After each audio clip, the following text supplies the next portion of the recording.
যারা ঈমান আনয়ন করার পরে খুঁজে খুঁজে নেক কাজ করবে, ভালো কাজ করবে, তাদের জন্য এমন জান্নাত রয়েছে যে জান্নাতের নিচ দিয়ে নহর প্রবাহিত হয়। সুবহানাল্লাহ। আল্লাহ পাক বলেন, ইন্নাল্লাযীনা আমানু ওয়া আমিলুস সলিহাতি লাহুম জান্নাতুন নাঈম। চিৎকার দিয়ে বলেন সুবহানাল্লাহ। আল্লাহ পাক এই আয়াতের মধ্যে বলেন, নিশ্চয়ই যারা ঈমান আনয়ন করে, ঈমান আনে, তারপর খুঁজে খুঁজে ভালো কাজগুলো করে, নেক আমল করে, তাদের জন্য আমি আল্লাহর পক্ষ থেকে রয়েছে জান্নাতুন নাঈম। সুবহানাল্লাহ। যে নিয়ত বানছি, দাড়ি চুলকাই, টুপি ঠিক করি, ঠিক কিনা? ফ্যানের দিকে তাকাই, পাশে তাকাই, ওই দিকে তাকাই, মশা মারি, মাছি মারি, ঠিক কিনা? 4 রাকাত বিশিষ্ট নামাজে ইমাম সাহেব ভুল করে 3 রাকাত পড়েছে, আপনি বলতেই পারেন না।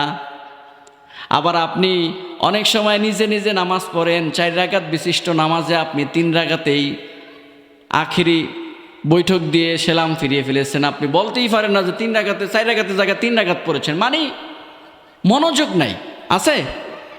এটাকে খুশু বলে না। বিশ্বনবী মুহাম্মদ সাল্লাল্লাহু আলাইহি ওয়াসাল্লামের কথা মতো সাহাবীরা আলী রাদিয়াল্লাহু তাআলা আনহু যখন নামাজে দাঁড়ায় গেলেন, তখন তার পিছন থেকে তীরগুলো টেনে টেনে খুলে ফেলেছেন। আলী রাদিয়াল্লাহু তাআলা আনহু টেরই পান নাই। কি নামাজ! আহা, নামাজ কাকে বলে? বিশ্বনবী মুহাম্মদ সাল্লাল্লাহু আলাইহি ওয়াসাল্লাম বলেন, নিশ্চয়ই মুনাফিকদের আলামত হচ্ছে 3টি। যখন কথা বলে মিথ্যা বলে, আর ওয়াদা করলে তা ভঙ্গ করে, আর আমানতের খেয়ানত করে। আমরা মসজিদে নামাজ পড়ব, হিন্দু খ্রিস্টান বৌদ্ধ যারা আছে তারা এখানে বক্স বাজাবে, নাচানাচি ফালাফালি করবে, ডিজে গান বাজাবে, তো সমস্যা কি? তোর ধর্ম তোর জন্য, আমার জন্য সমস্যা আছে? ব্যাপারটা কি এমন? ব্যাপারটা এমন না। তারা কাফের বেঈমানেরা যত আকাম কুকাম করবে, যত অপরাধ করবে, সেটার কর্মফল তারা পাবে। কাল কিয়ামতের দিবস আল্লাহ পাই টু পাই তাদেরকে হিসাব দিয়ে দিবে।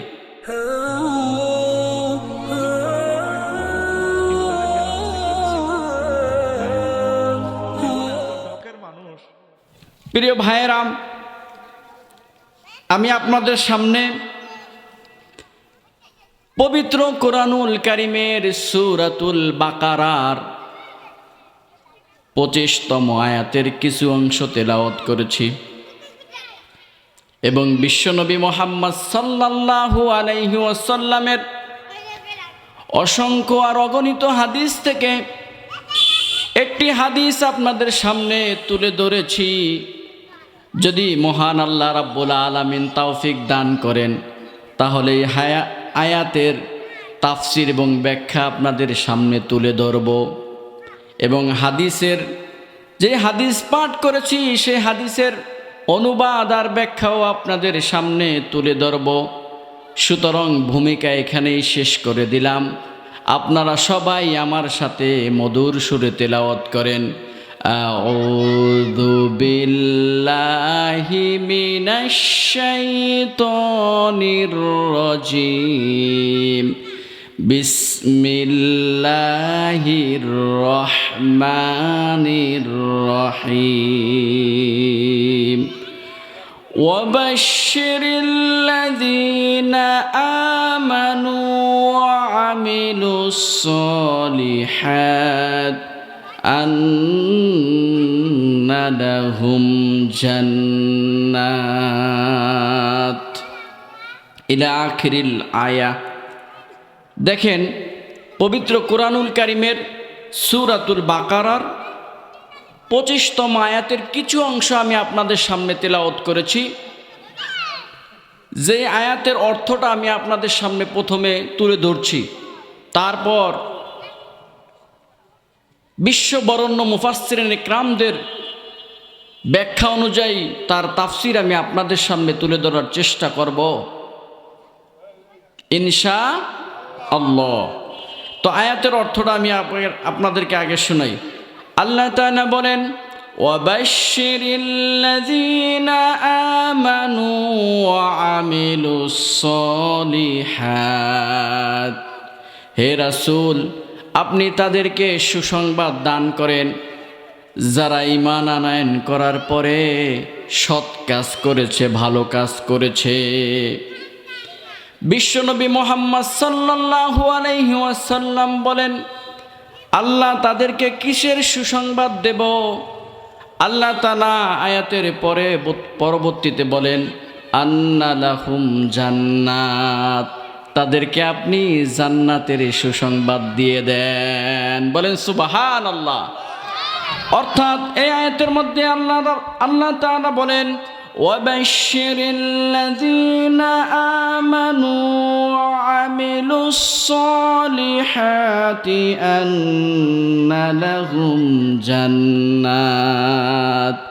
আল্লাহ পাক বলেন, ও আমার প্রিয় হাবিব, আপনি ওই সমস্ত মুমিনদেরকে সুসংবাদ দিয়ে দেন যারা ঈমান আনয়ন করার পরে আমলে সলিহাত করেছে, ভালো কাজ করেছে, তাদেরকে আপনি জান্নাতের সুসংবাদ দিয়ে দেন। বলেন সুবহানাল্লাহ।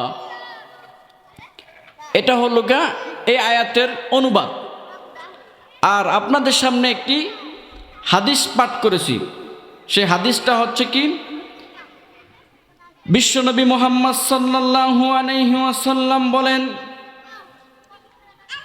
ইয়া ইবনাল খাত্তাব, হে খাত্তাব, ইযহাব ফানাদা ফিন নাস, তুমি মানুষের নিকটে যাও, আন্নাহু, এবং তাদেরকে বলো, আন্নাহু লা ইয়াদখুলুল জান্নাতা ইল্লাল মুমিনুন। তুমি মানুষের নিকটে যাও এবং তাদেরকে বলো যে ঈমান ব্যতীত, মুমিন হওয়া ব্যতীত কেউ জান্নাতে যেতে পারবে না। যেতে পারবে?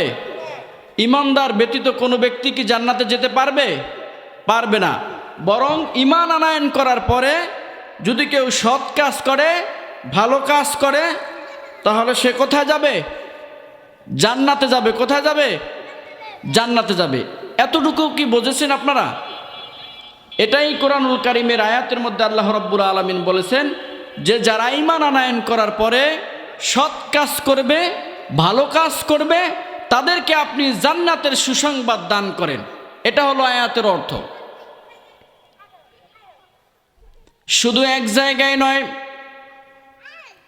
কোরআনুল কারীমের অনেক জায়গায় আল্লাহ রাব্বুল আলামিন এমনটাই বলেছেন, যারা ঈমান আনয়ন করবে এবং সৎ কাজ করবে তাদের জন্য জান্নাত রয়েছে।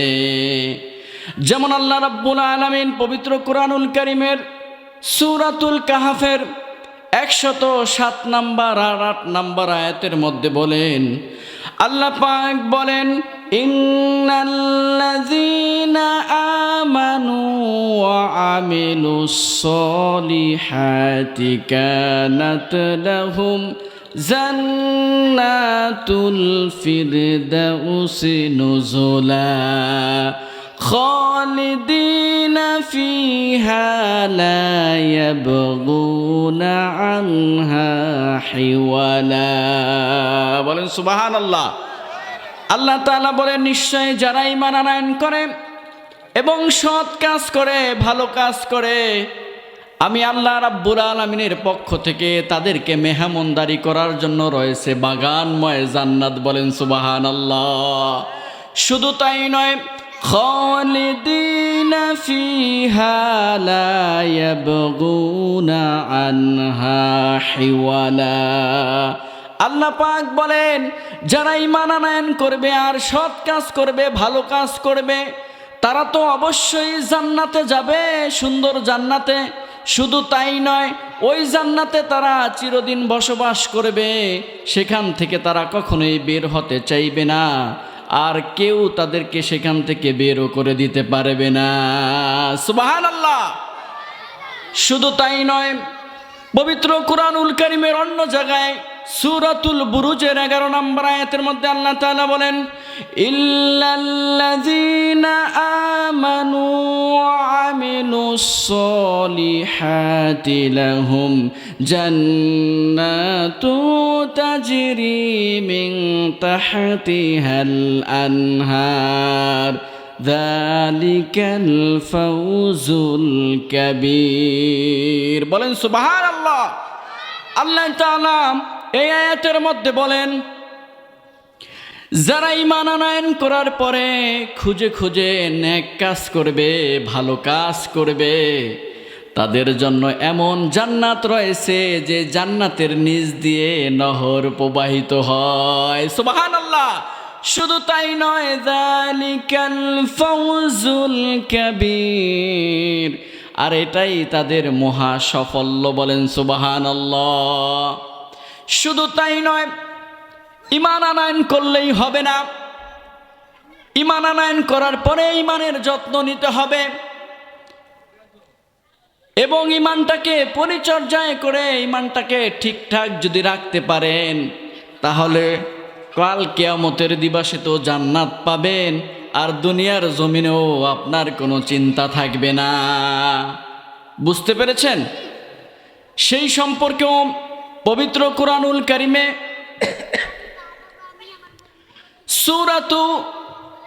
সূরাতুল হামিম সিজদার 30 নম্বর আয়াতের মধ্যে আল্লাহ পাক বলেন, ইন্নাল্লাযীনা ক্বালু রাব্বুনাল্লাহ সুম্মা ইসতাকামু তাতানাজ্জালু আলাইহিমুল মালাইকা আল্লা তাখাফু ওয়া লা তাহজানু ওয়া আবশিরু বিল জান্নাহ আল্লাতী কুনতুম তুআদুন। বলেন সুবহানাল্লাহ।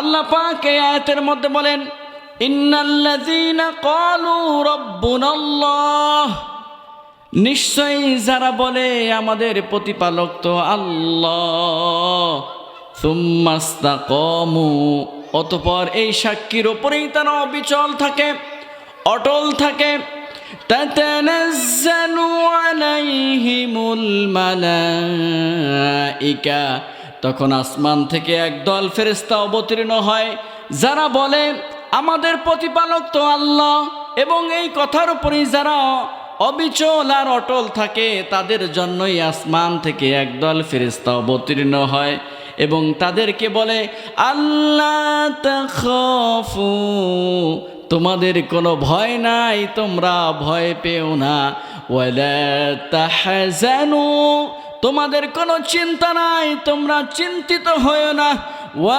আবশিরু বিল জান্নাহ, বরং তোমরা জান্নাতের সুসংবাদ গ্রহণ করো, আল্লাতী কুনতুম তুআদুন, আর যার প্রতিশ্রুতি তোমাদেরকে দেওয়া হয়েছে তা তোমরা গ্রহণ করো আর আনন্দিত হও। বলেন সুবহানাল্লাহ।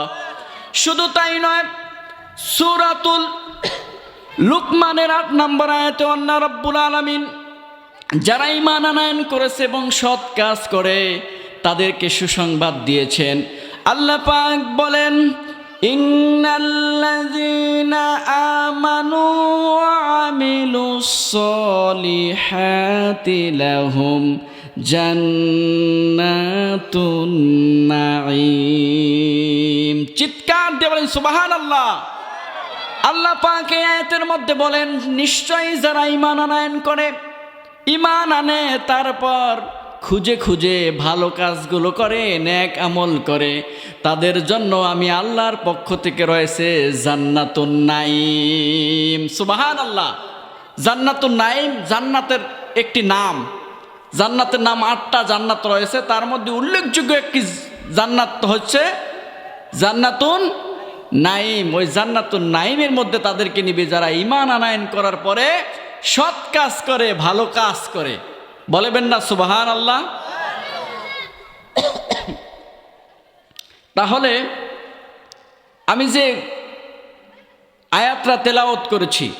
এই আয়াতটার মূল অর্থ বুঝছেন আপনার? এবার এই আয়াতটুকের অনুবাদ বুঝাইতে গিয়ে আমি এই কথাটি বলেছি, শুধু অনুবাদ বুঝাইতে গিয়ে, যে রাসূল সাল্লাল্লাহু আলাইহি ওয়াসাল্লামকে আল্লাহ রাব্বুল আলামিন ডাক দিয়ে বলেন, ও আমার প্রিয় হাবিব মুহাম্মদ সাল্লাল্লাহু আলাইহি ওয়াসাল্লাম, আপনি তাদেরকে জান্নাতের সুসংবাদ দেন যারা ঈমান আনয়ন করার পরে খুঁজে খুঁজে ভালো কাজ করেছে, নেক কাজ করেছে। তাহলে আমরা অলরেডি ঈমানদার আছি, তাই না? জোরে বলেন, আমরা ঈমান আনছি না? আমরা আল্লাহকে বিশ্বাস করি না? রাসূলকে বিশ্বাস করি না? পরকালকে বিশ্বাস করি না? তারপর আসমান থেকে আমাদের প্রিয় হাবিব মুহাম্মদ সাল্লাল্লাহু আলাইহি ওয়াসাল্লাম ব্যতীত আরও যত নবী রাসূল আসছে তাদেরকে আমরা বিশ্বাস করি না? জোরে বলেন, করি কি না? তাহলে আমরা অলরেডি ঈমানদার আছি। কি আছি? ঈমানদার। আমরা মুমিন, আমরা বিশ্বাসী, কিন্তু ভালো কাজ করার ক্ষেত্রে আমরা পিছিয়ে আছি। ভালো কাজ করার ক্ষেত্রে আমরা কি করে আছি? পিছিয়ে আছি। তো ঈমান আনয়ন করার পরে যে সৎ কাজের কথা আল্লাহ রাব্বুল আলামিন বলেছে, সেই সৎ কাজগুলো কি কি আমরা সেটা কোরআন থেকেই শুনবো। সেটা আমি বানিয়ে ওখান থেকে টেনে বলবো না। যে ঈমান আনয়ন করার পরে যারা সৎ কাজ করবে, ভালো কাজ করবে, তাদের জন্য জান্নাত রয়েছে। তো সেই ওয়ামিলুস সলিহা, সেই ভালো কাজটা কি সেটাও আমি আপনাদেরকে কোরআন থেকেই বুঝাবো, যদি আল্লাহ রাব্বুল আলামিন আমাকে তৌফিক দান করেন।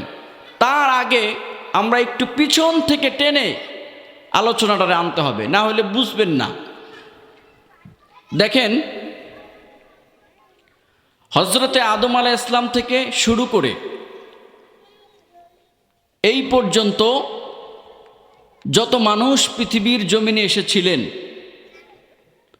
বর্তমান সময়ে যত মানুষ পৃথিবীতে আছেন, কিয়ামত সংঘটিত হওয়ার আগ পর্যন্ত যত মানুষ পৃথিবীর জমিনে আসবেন, সমস্ত মানুষকে কোরআনের সিস্টেম অনুযায়ী তিন শ্রেণীর অন্তর্ভুক্ত করা যায়।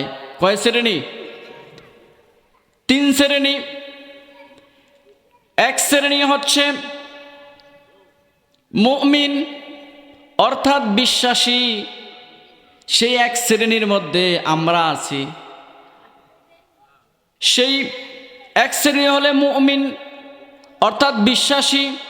সেই মুমিনদের কাজ কেমন হবে?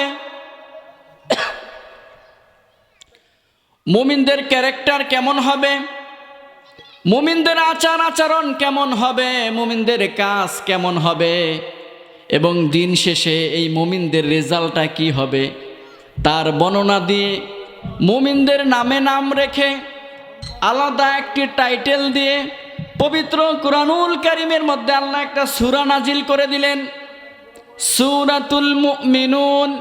সেই সূরার মধ্যে মুমিনদের সম্পর্কে বলতে গিয়ে আল্লাহ পাক বলেন, قد أفلح المؤمنون الذين هم في صلاتهم خاشعون। আল্লাহ পাক বলেন, তারাই সফল কাম হয়েছে যারা ঈমান আনয়ন করার পরে খুশু খুজু আর বিনয়ের সাথে নামাজ আদায় করেছে। বলেন সুবহানাল্লাহ। এই আয়াতের কথা অনুযায়ী আল্লাহ রাব্বুল আলামিনের নিকটে সফল কাম ওই ব্যক্তি, যে ব্যক্তি ঈমান আনয়ন করার পরে খুশু খুজু আর বিনয়ের সাথে নামাজ পড়েছেন। এই আয়াতের মধ্যে আল্লাহ এমন বলেন নাই যেই ব্যক্তির দুনিয়াতে 10 তলা একটা বাড়ি আছে, 10 বিঘা জমি আছে, 10 কোটি টাকা আছে, 10 ভরি স্বর্ণ আছে, যার অনেক ক্ষমতা আছে সে সফল কাম, এমনটা বলেছে? কথা কিন্তু বুঝতে হবে বাবারা, এমনটা কিন্তু বলে নাই। আল্লাহ বলেছেন ঈমান আনয়ন করার পরে, আমি আল্লাহকে বিশ্বাস করার পরে, আমার প্রিয় হাবিবকে না দেখে বিশ্বাস করার পরে যারা খুশু খুজু বিনয়ের সাথে 5 ওয়াক্তের নামাজ পড়বে তারাই হলো সফল কাম। বলেন সুবহানাল্লাহ। খুশু খুজুর সাথে নামাজ আদায় করতে বলছে। খুশু খুজু বোঝেন? খুশু খুজু মানে হলো একদম নামাজে যখন দাঁড়াবেন একদম ভয়ের সাথে একাগ্র চিত্রে কাবার দিকে ফিরে এমনভাবে দাঁড়াবেন একদম যেন ভয়, আল্লাহর ভয় আপনার অন্তরে আছে এবং আপনার এমনটা মনে হবে যে সামনে আল্লাহ রাব্বুল আলামিন দাঁড়ানো, আপনি আল্লাহকে দেখে দেখেই সিজদা করতেছেন। আপনার ডান দিকে জান্নাত, বাম দিকে জাহান্নাম, পিছনে ফেরেশতারা রয়েছে, একটু লড়া যাবে না, একটু কিছু করা যাবে না, এরকম একদম সুন্দরভাবে পরিপাটি করে নামাজ পড়াটাকেই বলে খুশু খুজুর সাথে নামাজ আদায় করা। বলেন সুবহানাল্লাহ। এবার বোঝেন আপনাদের নামাজ কি অবস্থা। নামাজের নিয়ত বানছি, দাড়ি চুলকাই, টুপি ঠিক করি, ঠিক কিনা, ফ্যানের দিকে তাকাই, পাশে তাকাই, ওই দিকে তাকাই, মশা মারি, মাছি মারি, ঠিক কিনা। 4 রাকাত বিশিষ্ট নামাজে ইমাম সাহেব ভুল করে 3 রাকাত পড়েছে, আপনি বলতেই পারেন না। আবার আপনি অনেক সময় নিজে নিজে নামাজ পড়েন, 4 রাকাত বিশিষ্ট নামাজে আপনি 3 রাকাতেই আখিরি বৈঠক দিয়ে সেলাম ফিরিয়ে ফেলেছেন। আপনি বলতেই পারেন না যে 3 রাকাতে 4 রাকাতের জায়গায় 3 রাকাত পড়েছেন, মানে মনোযোগ নাই আছে। এটাকে খুশু খুজু বলে না। এরকম নামাজ পড়লে নিজের জন্য আরো ক্ষতি। আপনি নামাজ ঠিকই পড়তেছেন, কপালে দাগ ঠিকই পড়তেছে, দাড়ি ঠিকই আছে, জুব্বা ঠিকই লাগিয়েছেন, আপনার গার থেকে সুগন্ধি ঠিকই বের হচ্ছে, কিন্তু ভিতরে আপনার কিচ্ছুই কবুল হচ্ছে না। মানে আপনি খুশু খুজু বিনয়ের সাথে নামাজ আদায় করতে পারতেছেন না। তো আজকে থেকে আপনারা শিখবেন যে হুজুরে তো ওয়াজ করে এটা বলেছে, নামাজের মধ্যে যে মশায় কামড়িয়ে রক্ত সব নিয়েও ফেলায়, আপনি তো আল্লাহর সাথে কথা বলতেছেন, আপনি তো ওই আল্লাহর ধ্যানেই থাকবেন, কিসের মশা আর মাছি, ঠিক কিনা। একটি ছোট্ট ঘটনা বলি। হযরতে আলী রাদিয়াল্লাহু তাআলা আনহু ইসলামের একজন বিশিষ্ট সাহাবী ছিলেন, যারা দুনিয়াতে থেকেই জান্নাতের সার্টিফিকেট পেয়েছে এমন 10 জন সাহাবীর মধ্যে একজন। আলী রাদিয়াল্লাহু তাআলা আনহু শরীরে যখন তীর ঢুকলো, কোনো অবস্থাতেই তীর বের করা যাচ্ছে না, ডাক্তার কবিরাজ সবাইকে ডাকা হয়েছে, ধরতেই পারে না, ব্যথায় জর্জরিত, চিৎকার আর চিৎকার, ধরতেই কেউ পারে না। বিশ্বনবী মুহাম্মদ সাল্লাল্লাহু আলাইহি ওয়াসাল্লামের কাছে যখন এই খবরটা পৌঁছলেন যে হুজুর আপনার জামাতার তো এই অবস্থা, কোনো অবস্থায় তো তীর বের করে খোলা যাচ্ছে না। বিশ্বনবী মুহাম্মদ সাল্লাল্লাহু আলাইহি ওয়াসাল্লাম হাসি দিয়ে বলেন, ও আমার সাহাবীরা, এটা তো অনেক সহজ কাজ। সাহাবীরা বললেন, হুজুর কিভাবে? তখন আমাদের প্রিয় নবী মুহাম্মদ সাল্লাল্লাহু আলাইহি ওয়াসাল্লাম বলেন, ও আমার সাহাবীরা, আলী যখন নামাজে দাঁড়াবে, নামাজে দাঁড়ানো অবস্থায় তোমরা আলীর শরীর থেকে তীরগুলো টেনে টেনে বের করে ফেলিও। আলী টেরও পাবেন না। ঠিক বিশ্বনবী মুহাম্মদ সাল্লাল্লাহু আলাইহি ওয়াসাল্লামের কথা মতো সাহাবীরা আলী রাদিয়াল্লাহু তাআলা আনহু যখন নামাজে দাঁড়ায় গেলেন, তখন তার পিছন থেকে তীরগুলো টেনে টেনে খুলে ফেলেছেন। আলী রাদিয়াল্লাহু তাআলা আনহু টেরই পান নাই। কি নামাজ! আহা, নামাজ কাকে বলে? আল্লাহর সাথে সে কথা বলতেছে। এটা তো কোরআন হাদিসের একটা কথা বললাম, আপনাদেরকে একটা আকলি দলিল দিই। আকলি মানে কি? আকল দ্বারা চিন্তা। সেটা বললে আপনাদের আরো বুঝতে সহজ হবে। আপনি একজন সাধারণ মানুষের সাথে বৈঠক করতেছেন, কথাবার্তা বলতেছেন, তো সাধারণ মানুষের সাথে আপনি যখন কথা বলতেছেন তখন আপনার এটা গুরুত্ব থাকে না। কিন্তু যদি আপনি প্রধানমন্ত্রীর সামনে বসা থাকেন, বলেন তো এমন তো অবস্থা আপনার অ্যাটিটিউডটা কেমন থাকবে, আচার আচরণটা কেমন থাকবে? বলেন, 2-3টা ফোন, 4-5টা ফোনও যদি বাজে, সাইলেন্ট করে কাটিয়ে দিয়ে আপনি বিরক্ত হবেন। আপনি তো প্রধানমন্ত্রীর সামনে বসা, ওখানে তো বেয়াদবি করা যাবে না, যাবে? কিন্তু প্রধানমন্ত্রীরও প্রধানমন্ত্রী, রাজারও রাজা, রাজা ধীরাজ, যার সামনে আপনি যখন দাঁড়ান আল্লাহু আকবার বলে, ওই বিশ্ব প্রতিপালক, বিশ্বজগতের প্রতিপালক আল্লাহর সামনে দাঁড়ান। ও ভাইরা, ও কাচিয়াবাসীরা, আল্লাহর সামনে যখন তোমরা দাঁড়াও, আল্লাহর সামনে দাঁড়ানোর পরে মশা তোমাকে কামড়াচ্ছে নাকি ফ্যান কিভাবে ঘুরছে, নাকে কি করলো, সেটা তোমার দেখার সময় আছে নাকি? আছে? কারণ আপনি তো আল্লাহর সাথে কথা বলতেছেন, সূরা ফাতিহা তেলাওয়াত করতেছেন, সূরা ইখলাস তেলাওয়াত করতেছেন। এর মানে আমার আল্লাহর সাথে কথা বলতেছেন। আমার আল্লাহর সাথে কথা বলা অবস্থায় দুনিয়াটা লয়ক্ষয় হয়ে যাক, ধ্বংস হয়ে যাক, আপনার তো টের পাওয়ার কোনো কথা না, ঠিক কি না? কিন্তু আমরা সেইভাবে নামাজ পড়তে পারি না। আজকে এই মাহফিল থেকে আল্লাহর কাছে দোয়া করব, গো আল্লাহ, যখন নামাজে দাঁড়াবো তখন শুধু তোমার প্রেমই যেন অন্তরের মধ্যে ঢুকে থাকে। দুনিয়ার কোনো মোহ যেন আমাকে আস্বাদিত না করতে পারে, আমাকে আঁকড়ে ধরতে না পারে। আমি যেন শুধুমাত্র তোমার প্রেমেই নামাজ আদায় করতে পারি। এইরকম মুমিন এবং মুসলমান হিসাবে আপনি কবুল করেন, বলেন আমিন। তাহলে কোরআনের ভাষ্য মতে যারা ঈমান আনয়ন করার পরে খুশু খুজু বিনয়ের সাথে নামাজ আদায় করবে তারাই সফল কাম, ঠিক কি না? তাহলে আমরা এই সাবজেক্টটা এখানে রাখলাম, এটা পরবর্তীতে আমি আবার টানবো, ঠিক আছে? এটা এখানে আপনারা মনে রাখবেন। দ্বিতীয় কথা আমরা বলছিলাম যে 3 শ্রেণীর মানুষের এক শ্রেণী কি? মুমিন। দ্বিতীয় নাম্বার হলে মুনাফিক। দ্বিতীয় নাম্বার কি? মুনাফিক। এটা এক বচন, বহু বচনে মুনাফিকুন। মুনাফিক মানে একজন মুনাফিক, আর মুনাফিকুন মানে অনেকগুলো মুনাফিক। অর্থাৎ পৃথিবীর আনাচে কানাচে, অলিতে গলিতে যত মুনাফিক রয়েছে, মুনাফিকুন শব্দ দ্বারাই সমস্ত মুনাফিকদেরকে বোঝায়।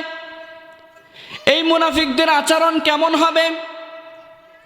মুনাফিকরা দুনিয়ার জমিনে কেমনে চলবে, কিভাবে চলাফেরা করবে, কি তাদের ক্যারেক্টার এবং কি তারা অপরাধ করবে, আর এই অপরাধের কারণে কাল কিয়ামতের দিবসে তাদের পানিশমেন্ট কি, শাস্তি কি, ইহার সব কিছু বর্ণনা দিয়ে মুনাফিকদের নামে নাম রেখে আলাদা টাইটেল দিয়ে আল্লাহ তাআলা মুনাফিকদের নামে পবিত্র কুরআনুল কারীমে একটা সূরা নাজিল করে দিলেন, সূরাতুল মুনাফিকুন।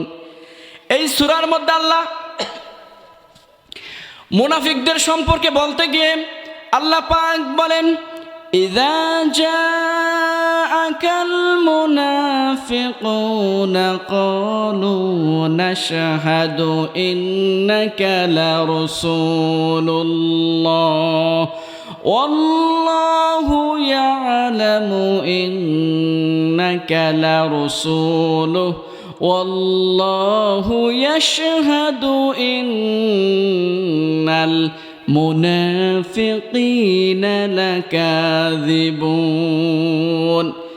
এই আয়াতের মধ্যে আল্লাহ পাক বলেন, ও রাসূল, তারা যখন আপনার নিকটে আসে, অর্থাৎ মুনাফিকরা যখন আপনার নিকটে আসে, তখন তারা বলে, আমরা সাক্ষী দিচ্ছি নিশ্চয়ই আপনি আল্লাহর রাসূল, এবং আল্লাহ রাব্বুল আলামিনও এটা খুব ভালো করে জানেন আপনি তার রাসূল। এতটুক বলার পরে বিশ্বনবী মুহাম্মদ সাল্লাল্লাহু আলাইহি ওয়াসাল্লাম যখন মনে মনে ভাবতেছেন, তারা তো সাক্ষী দিচ্ছে আমি আল্লাহর রাসূল, তারা মনে হয় আমার দলের লোক, সুতরাং তাদের সাথে একটু ভালো ব্যবহার করি যাতে ইসলামের উপকার হয়। এমন তো অবস্থায় আল্লাহ রাব্বুল আলামিন আয়াতের বাকি অংশ নাজিল করে দিলেন। আল্লাহ পাক বলেন, ইন্নাল মুনাফিকিনা লাকাযিবুন। আমি আল্লাহ সাক্ষী দিচ্ছি মুনাফিকরা অবশ্যই মিথ্যাবাদী। দেখছেন, বিশ্বনবী মুহাম্মদ সাল্লাল্লাহু আলাইহি ওয়াসাল্লামকে যখন তারা এই কথা বলছেন যে আপনি তো আল্লাহর রাসূল, এটা আমরা বলি, সাক্ষ্য দিচ্ছি, এবং আল্লাহ রাব্বুল আলামিনও এই বিষয়টা জানেন যে আপনি তার রাসূল। রাসূল সাল্লাল্লাহু আলাইহি ওয়াসাল্লাম যখন তাদেরকে বিশ্বাস করবেন, এমন তো অবস্থায় আল্লাহ রাব্বুল আলামিন আয়াতের বাকি অংশে বলছেন, হে রাসূল, না, খবরদার, তাদেরকে বিশ্বাস করিয়েন না। তাদের মুখে একটা আর অন্তরে আর একটা। নিশ্চয়ই মুনাফিকরা অবশ্যই মিথ্যাবাদী। তাফসীর করতে গিয়ে বিশ্বনবী মুহাম্মদ সাল্লাল্লাহু আলাইহি ওয়াসাল্লাম হাদিসের মধ্যে বলেন, আয়াতুল মুনাফিকি সালাসুন, ইযা হাদ্দাসা কাযাবা, ওয়া ইযা ওয়াদা আখলাফা, ওয়া ইযা আতুমিনা খানা, ওয়া ইযা আতুমিনা খানা। বিশ্বনবী মুহাম্মদ সাল্লাল্লাহু আলাইহি ওয়াসাল্লাম বলেন, নিশ্চয়ই মুনাফিকদের আলামত হচ্ছে তিনটি। যখন কথা বলে মিথ্যা বলে, আর ওয়াদা করলে তা ভঙ্গ করে, আর আমানতের খেয়ানত করে। এই তিনটা অভ্যাস, এই তিনটা ক্যারেক্টার যার মধ্যে থাকবে সে খাঁটি মুনাফিক। আল্লাহ বলছেন যে মুনাফিকরা অবশ্যই মিথ্যাবাদী। আর তার প্রিয় হাবিব মুহাম্মদ সাল্লাল্লাহু আলাইহি ওয়াসাল্লাম আরও দুইটা যোগ করে বলছেন যে মুনাফিকদের আলামত তিনটি। মিথ্যা তো অবশ্যই তারা বলে, ওয়াদা করলে তা খেলাফ করে, আর আমানতের খেয়ানত করে, আর ওয়াদা খেলাফ করে।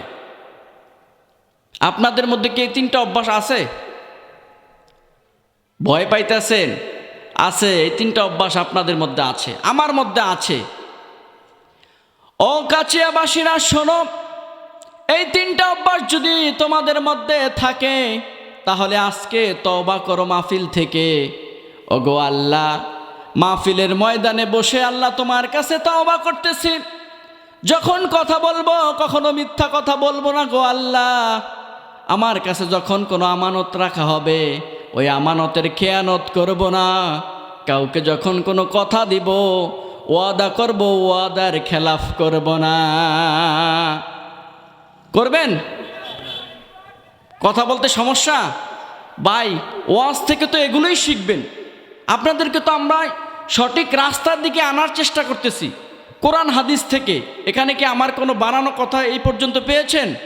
পাবেন না, শেষ পর্যন্ত পাবেন না ইনশাআল্লাহ। কারণ কোরআন হাদিসের কথাই তো অনেক। কোরআন হাদিসের কথা বলতে বলতেই তো শেষ করা যাবে না। নিজের কথা বানিয়ে চানিয়ে কথা বলার তো সময়ই নেই। ভাইরা আমার, তিনটা অভ্যাস যদি আপনার মধ্যে থাকে, আজকে থেকে তিনটা অভ্যাস নিজের জীবন থেকে ডিলিট করে দিবেন। কথা যখনই বলবেন মিথ্যা বলবেন না, যত কষ্টই হয় না কেন। কেউ যদি আমানতের জিনিস আপনার কাছে রাখে, ওই আমানতকে নষ্ট করবেন না, খেয়ানত করবেন না। আর কাউকে যদি কথা দেন, চিন্তা ভাবনা করে কথা বলবেন যাতে ওটা রক্ষা করতে পারবেন। ওয়াদা দিয়ে ওয়াদা খেলাফ করবেন না, তাহলে আপনি মুনাফিক হয়ে যাবেন। যদি মুনাফিক হয়ে যান তাহলে মুনাফিকদের শাস্তি কি সেটাও আল্লাহ রাব্বুল আলামিন পবিত্র কোরআনুল কারীমের মধ্যে তুলে ধরেছেন। আল্লাহ পাক বলেন, যারা মুনাফিক হবে কাল কিয়ামতের দিবসে তাদের জন্য কঠিন শাস্তির ব্যবস্থা আছে। সেটাই আল্লাহ রাব্বুল আলামিন সূরাতুন নিসার 138 নম্বর আয়াতের মধ্যে বলেছেন। আল্লাহ পাক বলেন, ওয়াবাশশিরিল মুনাফিকিনা বিআন্না লাহুম আযাবান আলিমা। আল্লাহ পাক বলেন, যারা দুনিয়ার জমিনে মুনাফিকি করবে, তিনটা অভ্যাস যাদের মধ্যে থাকবে, মুনাফিকদেরকে হে রাসূল আপনি বলে দেন, তাদেরকে এই খবরটা দিয়ে দেন, তাদের জন্য রয়েছে যন্ত্রণাদায়ক শাস্তি। বলেন নাউজুবিল্লাহ। তাফসীর কারকরা বলেন আযাবান আলিমা আয় জাহান্নাম। এই যন্ত্রণাদায়ক শাস্তি মানেই হলো জাহান্নামে যাবে। সুতরাং মুনাফিক যদি কেউ হয় তাহলে তার ঠিকানা কোথায়? জাহান্নামে। শুধু তাই নয়, সূরাতুন নিসার 45 নম্বর আয়াতে মুনাফিকদের শাস্তির ব্যাপারে, পানিশমেন্টের ব্যাপারে আল্লাহ আরো ভয়ঙ্কর আয়াত নাজিল করে দিলেন। আল্লাহ পাক বলেন, ইন্নাল মুনাফিকিনা ফিদ-দারকিল আসফালি মিনান নার ওয়া লান তাজিদা লাহুম নাসীরা। আল্লাহ পাক বলেন, নিশ্চয়ই মুনাফিকদেরকে জাহান্নামের একদম অতল গহীনে অর্থাৎ একদম নিচে তাদেরকে ফালানো হবে। বলেন নাউজুবিল্লাহ। আর সেখান থেকে বাঁচার জন্য তারা কোনোই সাহায্যকারী পাবে না। এর মানে যারা মুনাফিক হবেন, কথা বলবেন মিথ্যা, ওয়াদা করলে খেলাপ করবে, আমানতের খেয়ানত করবে, এই তিনটা অভ্যাস যদি থাকে তাহলে সে মুনাফিক। এটা আল্লাহ বলেছেন। কে বলেছেন? আল্লাহ বলেছেন, রাসূল সাল্লাল্লাহু আলাইহি ওয়াসাল্লাম বলেছেন। শুধু তাই নয়, আল্লাহ বলেন এই মুনাফিকের অভ্যাস যদি তোমার মধ্যে থাকে, কাল কিয়ামতের দিবসে তুমি কঠিন শাস্তির সম্মুখীন হবে। সুতরাং এই তিনটা অভ্যাস আমাদের মধ্যে রাখা যাবে, রাখা যাবে। ভাইয়েরা, আপনাদের পবিত্র পায়ে আমার এই নাপাক হাতগুলো রাখলাম। তিনটা ক্যারেক্টার, তিনটা অভ্যাসকে আজ থেকে নিজের জীবন থেকে ডিলিট করে ফেলবেন। পারবেন কিনা? পারবেন? তাফসিরুল কোরআন মাহফিল থেকে তো এগুলোই হবে, ঠিক কিনা? আল্লাহ রাব্বুল আলামিন আমাদেরকে মুনাফিকদের অভ্যাস থেকে বাঁচাক। আল্লাহ রাব্বুল আলামিন আমাদেরকে মুনাফিকদের কাতারে যেতে না নেন, এই দোয়াই করি। তাহলে দুই শ্রেণী গেল। এক শ্রেণী হলো কি? মুমিন। কথা বলেন, এক শ্রেণী কি? মুমিন। মুমিনদেরকে নিয়ে আমি আলোচনা করব, সামান্য একটু টাচ দিয়ে রাখছি। দুই নম্বরে মুনাফিক। মুনাফিকদের আচার আচরণ কেমন হবে, তাদের পানিশমেন্ট কি, মোটামুটি একটা ধারণা পাইছেন না? পাইছেননি? কথা বলবে, মিথ্যা বলবে, আমানতের খেয়ানত করবে, ওয়াদার খেলাপ করবে, সে মুনাফিক। এই তিনটা অভ্যাস থাকলেই হবে। তারপর তার ঠিকানা জাহান্নাম, যদি সেখান থেকে সে ফিরে না আসে। চতুর্থ নাম্বার হচ্ছে কাফের। চতুর্থ নাম্বার কি? কাফেরদের সম্পর্কে আল্লাহ রাব্বুল আলামিন পবিত্র কোরআনুল কারিমে একটা সূরা নাজিল করে দিলেন, সূরাতুল কাফিরুন। এই সূরার মধ্যে আল্লাহ তাআলা কাফেরদের ক্যারেক্টার বর্ণনা করেছেন, কাফেরদের আচার আচরণ বর্ণনা করেছেন। সর্বশেষ তাদের ঠিকানা কই হবে তার কিছুর বর্ণনা দিয়েছেন। আল্লাহ পাক বলেন, কুল ইয়া আইয়ুহাল কাফিরুন লা আ'বুদু মা তা'বুদুন ওয়ালা আনতুম আবিদুনা মা আ'বুদ।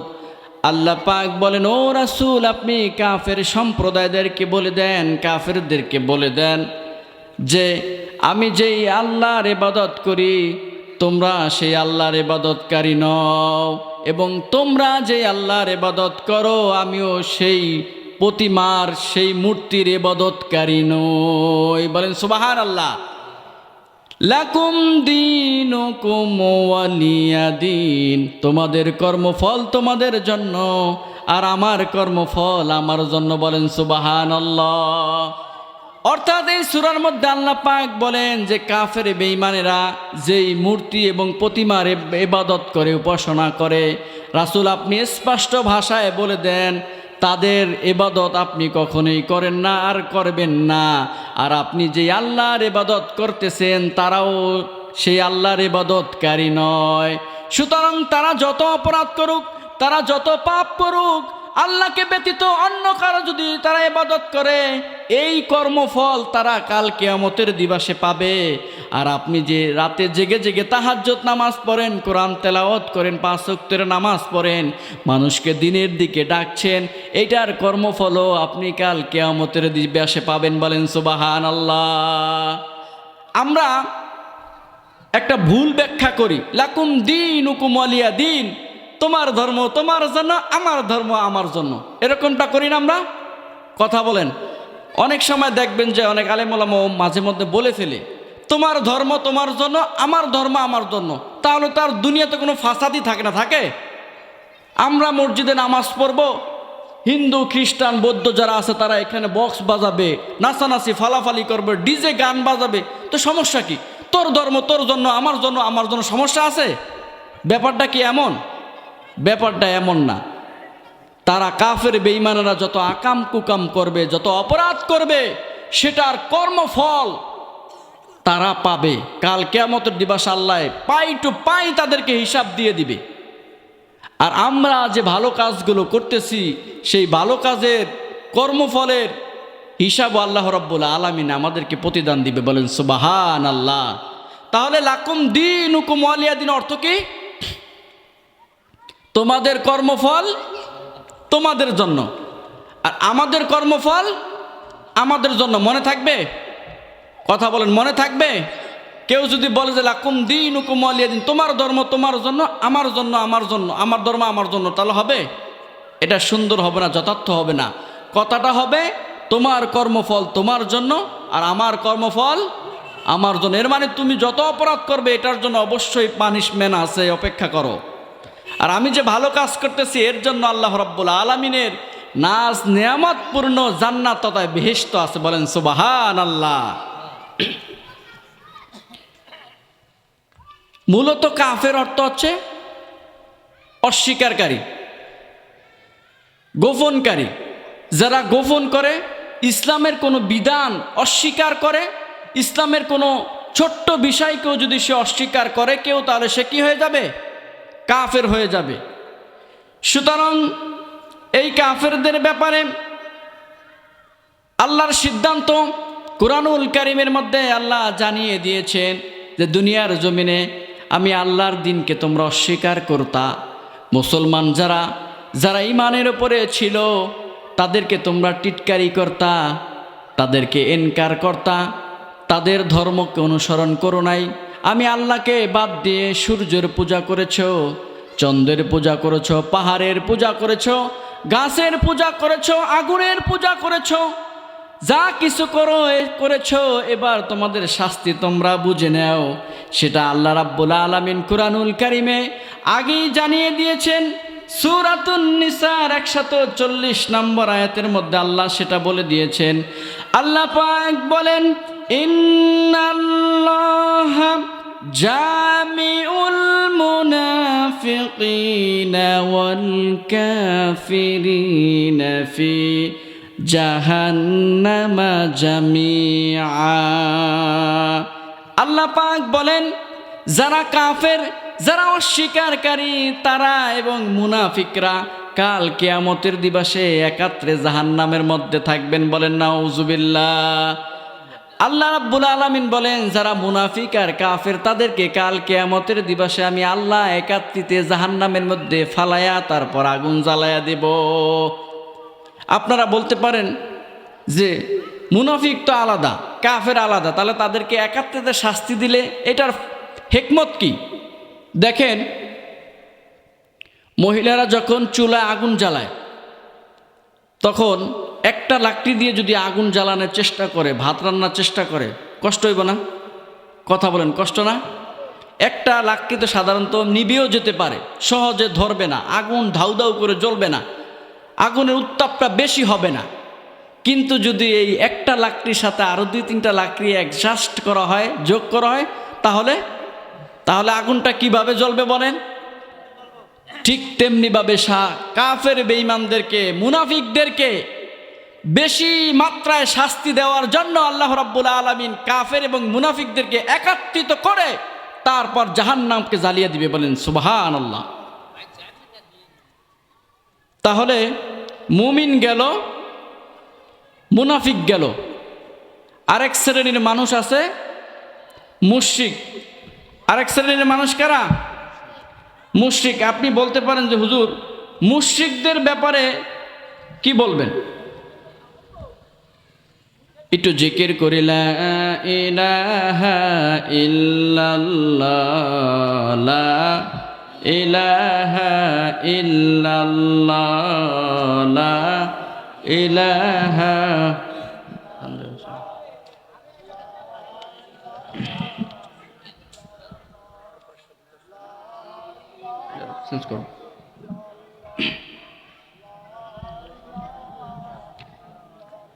জোরে লা ইলাহা ইল্লাল্লাহ, লা ইলাহা ইল্লাল্লাহ, জোরে লা ইলাহা ইল্লাল্লাহ।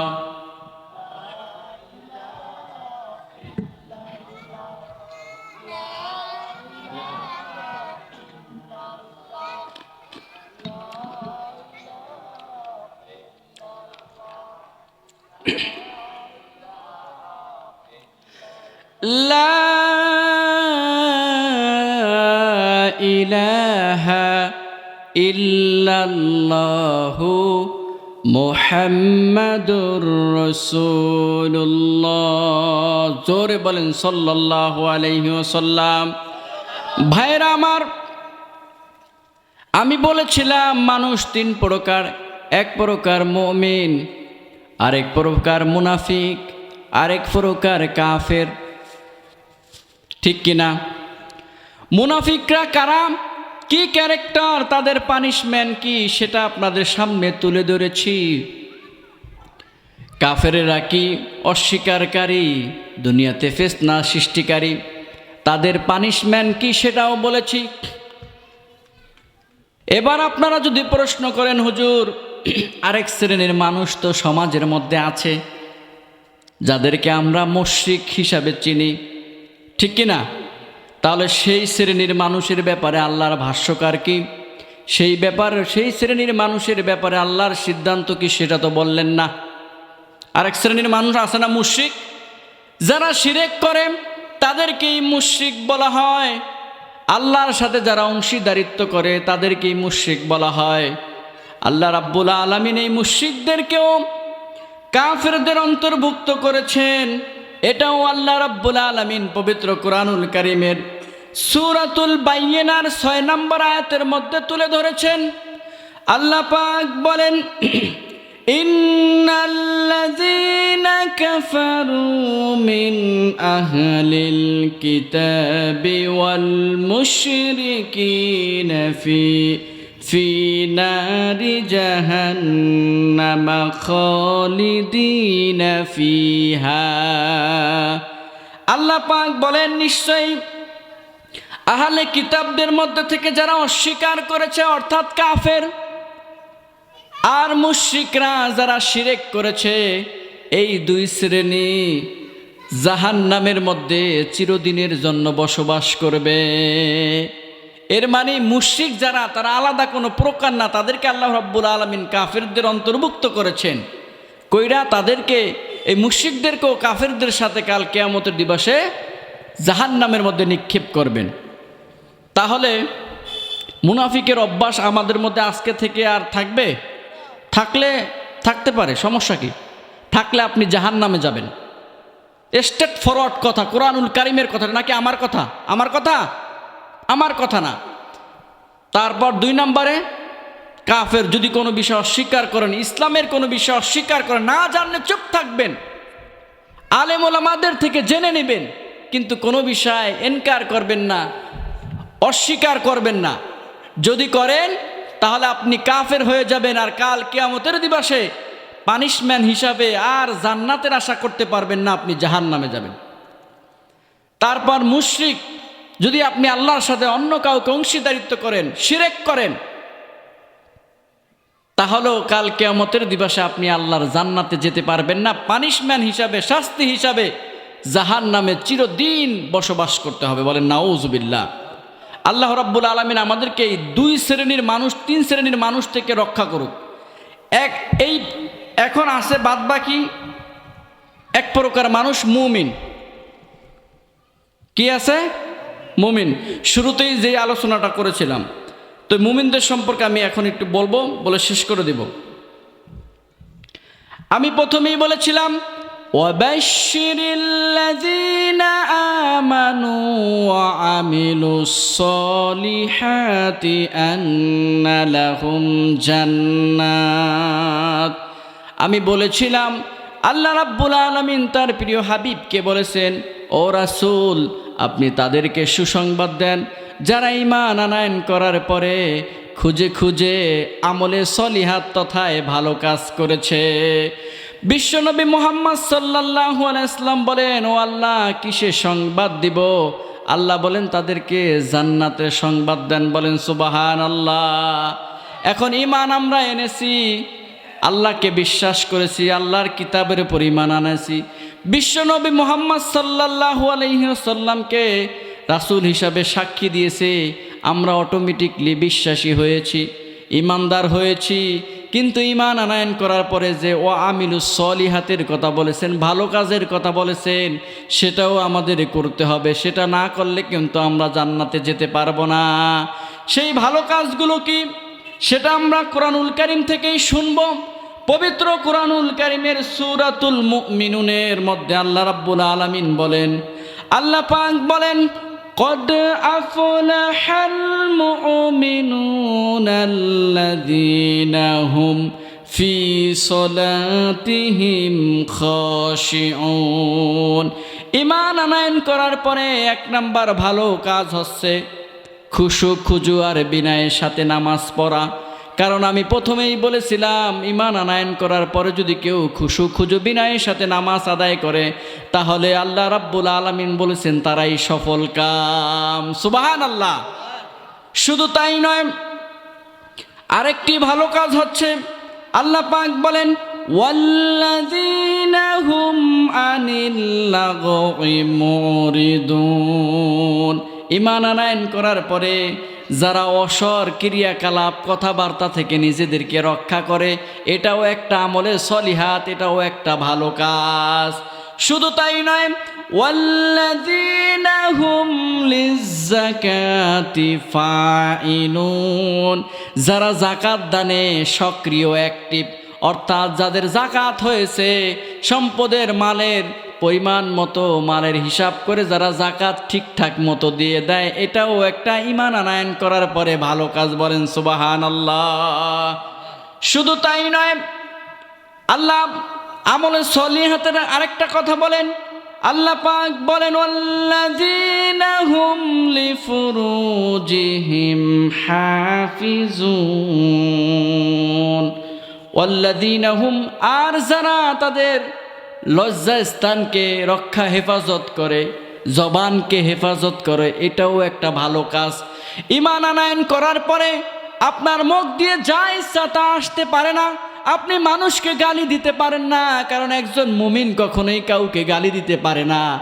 এই মুখ দিয়ে অশ্লীল কথা বলতে পারে না, কারো গীবত করতে পারে না, শিকায়েত করতে পারে না। শুধু তাই নয়, আর লজ্জা স্থানও কেউ চরিতার্থ করতে পারে না। কোনো মুমিন কখনোই ব্যবসায় জড়িত থাকতে পারে না, জেনা ব্যভিচার করতে পারে না, ঠিক কিনা? বিশ্বনবী মুহাম্মদ সাল্লাল্লাহু আলাইহি ওয়াসাল্লাম এই আয়াতের তাফসীর করতে গিয়ে বলেন, ও আমার সাহাবীরা, তোমরা দুইটা জিনিসের সংরক্ষণের গ্যারান্টি যদি আমি রাসূলকে দিতে পারো, আমি তোমাদেরকে জান্নাতের গ্যারান্টি দিব। তখন সাহাবীরা বলেন, ওগো আল্লাহর রাসূল, সেই দুইটা জিনিস কি? তখন বিশ্বনবী মুহাম্মদ সাল্লাল্লাহু আলাইহি ওয়াসাল্লাম বলেন, তোমরা যদি জবানের হেফাজতের গ্যারান্টি আর লজ্জাস্থানের হেফাজতের গ্যারান্টি আমি রাসূলকে দিতে পারো, তাহলে আমি রাসূল তোমাদেরকে জান্নাতের গ্যারান্টি দিব। বলেন সুবহানাল্লাহ। ও কাছিয়াবাসীরা, জবানের মূল্য অনেক বেশি। এই জবানটা দিয়ে চায়ের দোকানে বসে বসে তুমি বেহুদা কথাবার্তা বলতে পারো না, তুমি কাউকে গালি দিতে পারো না, কারোর সাথে রাগ করতে পারো না। তুমি এই জবান দিয়ে মসজিদে বসে শুধু আল্লাহর জিকির করবা, আল্লাহ আল্লাহ আল্লাহ লা ইলাহা ইল্লাল্লাহ। হাঁটতে চলতে তুমি সব সময় এই জবান দিয়ে বলবা লা ইলাহা ইল্লাল্লাহ, লা ইলাহা ইল্লাল্লাহ, ঠিক কিনা? আর তোমার লজ্জাস্থানকেও তুমি জায়গায় বেজায়গায় ব্যবহার করতে পারো না, সেটাকেও তুমি সংরক্ষণ করবা, হেফাজত করবা। আল্লাহ পাক বলেন, ওয়াল্লাযীনা হুম লিফুরুজিহিম হাফিজুন। আর যারা ঈমান আনয়ন করার পরে তাদের লজ্জাস্থান এবং জবানকে হেফাজত করে, এটাও একটা ভালো কাজ। শুধু তাই নয়, আল্লাহ পাক বলেন, ওয়াল্লাযীনা হুম লিআমানাতিহিম ওয়া আহদিহিম রাউন, আর যারা আমানত রক্ষা করে আর ওয়াদার খেলাফ করে না, তারাও মুমিনান ঈমান আনয়ন করার পরে ভালো কাজ করলো। অর্থাৎ ঈমান আনয়ন করার পরে আপনি কখনোই মিথ্যা কথা বলতে পারবেন না, আমানতের খেয়ানত করতে পারবেন না, ওয়াদা দিয়ে ওয়াদা খেলাফ করতে পারবেন না। ও কাছিয়াবাসীরা, তুমি মুমিন হয়েছো, এটা তোমার মাথায় থাকতে হবে যে আমি মুমিন হয়েছি, আমার কথার ব্যালেন্স আছে। আমি আজকে ওই মুমিনকে কথা দিলাম 3টার সময় তার সাথে দেখা করব, সেখানে উপস্থিত হব, কিন্তু আমি সেখানে যেতে ভুলেই গিয়েছি, অথচ তোমার সেই মুমিন ভাই সেখানে এসে তোমার জন্য অপেক্ষা করতেছে, ঠিক কি না? সুতরাং যখন ওয়াদা করবেন মাথায় চিন্তা রেখেই করবেন। আর কেউ যদি আপনার নিকটে আমানত রাখে, সেই আমানত জীবন দিয়ে হলো রক্ষা করবেন। এটাও ঈমান আনয়ন করার পরে একটা ভালো কাজ, নেক কাজ। বলেন সুবহানাল্লাহ। শুধু তাই নয়, আল্লাহ পাক বলেন ওয়াল্লাযীনা হুম আলা সলাতিহিম ইউহাফিজুন, আর যারা তাদের নামাজকে সংরক্ষণ করে, অর্থাৎ 5 ওয়াক্তের নামাজকে যারা ঠিকঠাক মতো আদায় করে। ও কাছিয়াবাসীরা শোনো, ঈমান আনয়ন করার পরে সবচাইতে ভালো কাজ হচ্ছে 5 ওয়াক্তের নামাজ জামাতের সহিত আদায় করা। বলেন সুবহানাল্লাহ। ঈমান আনয়ন করার পরে, সেটা আমার কথা নয়, আল্লাহ বলেছেন, আর যারা তাদের নামাজকে হেফাজত করে, অর্থাৎ 5 ওয়াক্তের নামাজ সময় মতো আদায় করাটাই হচ্ছে নামাজ হেফাজত করা। আজ থেকে 5 ওয়াক্তের নামাজ পড়বেন তো। 1 ওয়াক্তের নামাজও কখনো যেত কোথায় গেলে কায় জানা হয়, বিলে গেছেন আপনি ঘাস কাটতে, সমস্যা কি? নামাজের রক্ত হয়েছে, মসজিদে আসতে আসতে জামাত পাবেন না, উজু করে তারপর গামছাটা বিছায়া ওইখানে আমার আল্লাহকে সিজদা দিয়ালান। সুবহানাল্লাহ। সুতরাং আপনি কেন বাহানা করবেন এই সমস্যা ওই সমস্যার কারণে নামাজ পড়তে পারে না, এমনটা বলবেন না। ও যুবক ভাইয়েরা, তোমাদের পবিত্র পায়ে আমার এই নাপাক হাতটা রাখলাম, তোমরা আর 5 ওয়াক্তের নামাজের 1 ওয়াক্ত নামাজও ছেড়ে দিও না। তোমরা যদি আমার আল্লাহকে একবার আল্লাহ করে ডাক দাও, আমার আল্লাহ 70 বার তার জবাব দেয়। বলেন সুবহানাল্লাহ।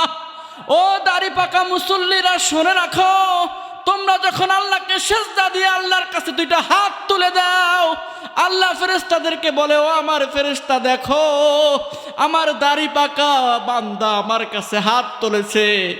আল্লাহ লজ্জা পেয়ে যায়, ও ফেরেশতা বলো আমার এই বান্দাকে আমি কি দিয়ে সন্তুষ্ট করতে পারি।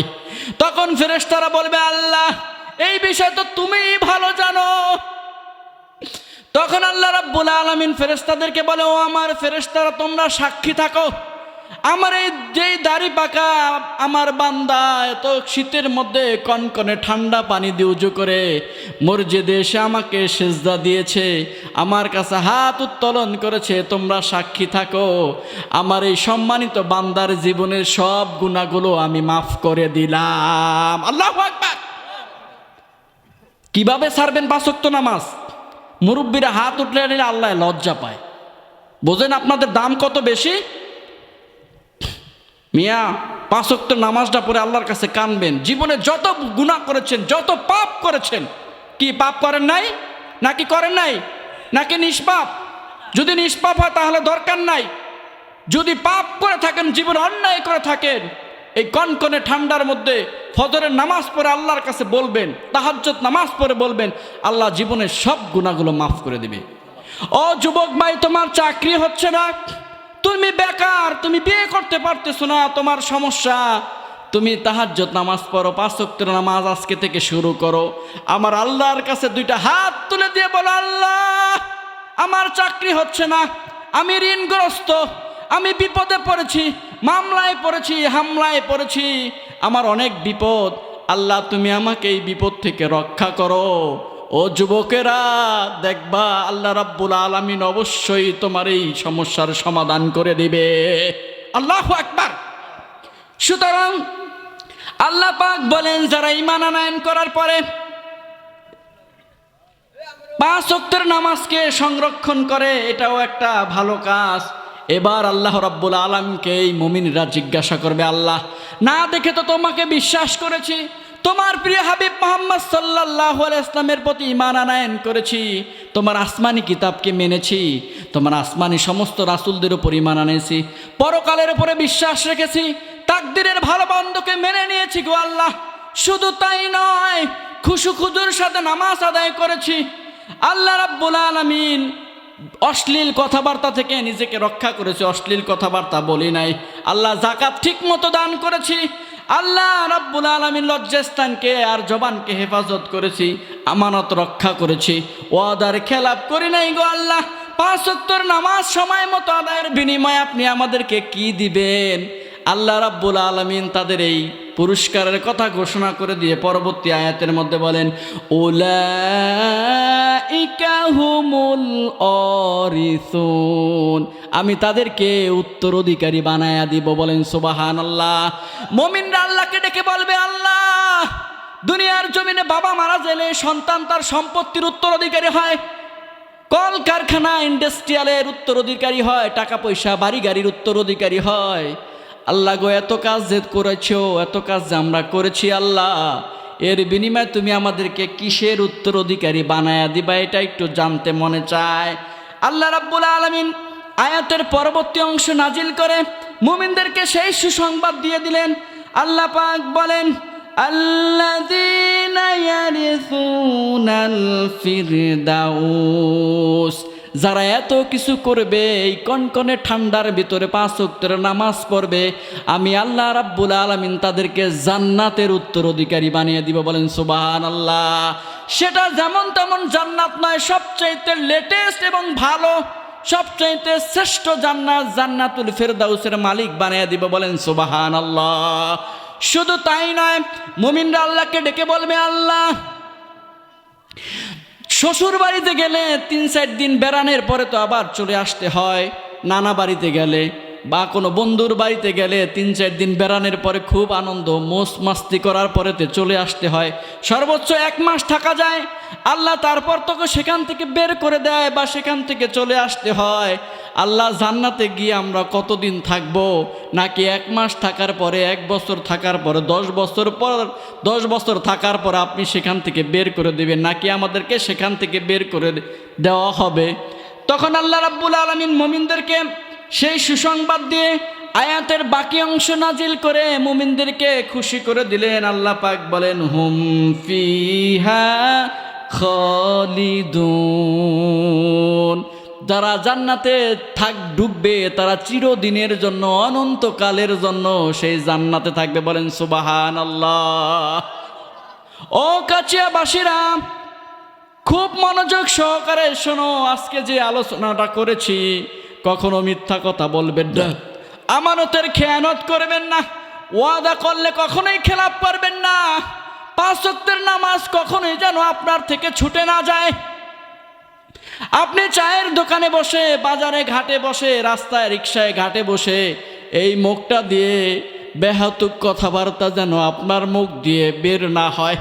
আপনি যখনই কোনো খারাপ কথা বলবেন, খারাপ কথা আপনার মাইন্ড সেটআপে চলে আসবে, আপনি মনে করবেন যে একদিন তো হুজুরও ওয়াজ করে বলেছে। আপনার জবানটার অনেক দাম, এই জবান দিয়ে আপনি কখনোই গালি দিতে পারেন না, অশ্লীল কথাবার্তা বলতে পারেন না, কারো গীবত বলতে পারেন না, ঠিক কিনা? এই মুখ দিয়ে তো শুধু বলবেন আলহামদুলিল্লাহি রাব্বিল আলামিন, আল্লাহু আকবার, সুবহানাল্লাহি ওয়া বিহামদি, সুবহানাল্লাহিল আযীম। মানুষকে সালাম দিবেন এই মুখ দিয়ে, সুন্দর সুন্দর কথা বলবেন এই মুখ দিয়ে, বাবা মায়ের সাথে সুন্দর আচরণ করবেন, বাচ্চাদের সাথে সুন্দর আচরণ করবেন, কারণ আপনার এই জবানটা অনেক মূল্যবান। যা কিছুই করেন না কেন, আল্লাহর ফেরেশতা কিন্তু লিপিবদ্ধ করে রাখেন, ঠিক কিনা? সুতরাং আজ থেকে আর 5 ওয়াক্তের নামাজ কখনোই ছাড়বেন না, মিথ্যা কথা বলবেন না, আর নিজেদের জবানকে ঠিক রাখবেন, জৈনঙ্গকে হেফাজত করবেন। যেই সৎ কাজগুলোর কথা বলছি কোরআন থেকে, জাকাত যদি ফরজ হয়ে যায় জাকাত দিয়ে দিবেন, আমানতের খেয়ানত করবেন না, ওয়াদা খেলাপ করবেন না। এই সৎ কাজগুলো যদি আপনি করেন, তাহলে আপনাকে আল্লাহ রাব্বুল আলামিন জান্নাতের উত্তরাধিকারী বানিয়ে দিবেন, যেই জান্নাত থেকে কেউ কখনো আপনাকে বের করে দিতে পারবে না। বলেন সুবহানাল্লাহ। তাহলে যে আলোচনাটা করেছি আপনারা বুঝছেন? অনেক জায়গায় বোঝে যে হুজুর ওয়াজ তো ভালোই হয়েছে, শুনতেও ভালো লাগছে, মাননের কথা কইেন না, এরকমটা করেন না বাবারা। একদম একদম আমি একদম আপনাদের পায়ে পড়ি, যেই ক্যারেক্টারগুলোর কথা বলছে এগুলো করবেন না, মিথ্যা কথা বলবেন না, যেগুলোই বলেছি। এবং বিশেষ করে 5 ওয়াক্তের নামাজ এই বয়সে আপনি ছাড়তে পারেন না, যত কষ্টই হয় না কেন 5 ওয়াক্তের নামাজ পড়বেন। আর যেই সৎ কাজগুলোর কথা বলেছি এগুলো করবেন, এগুলো মেইন কাজ, কোরআন থেকে বলছি।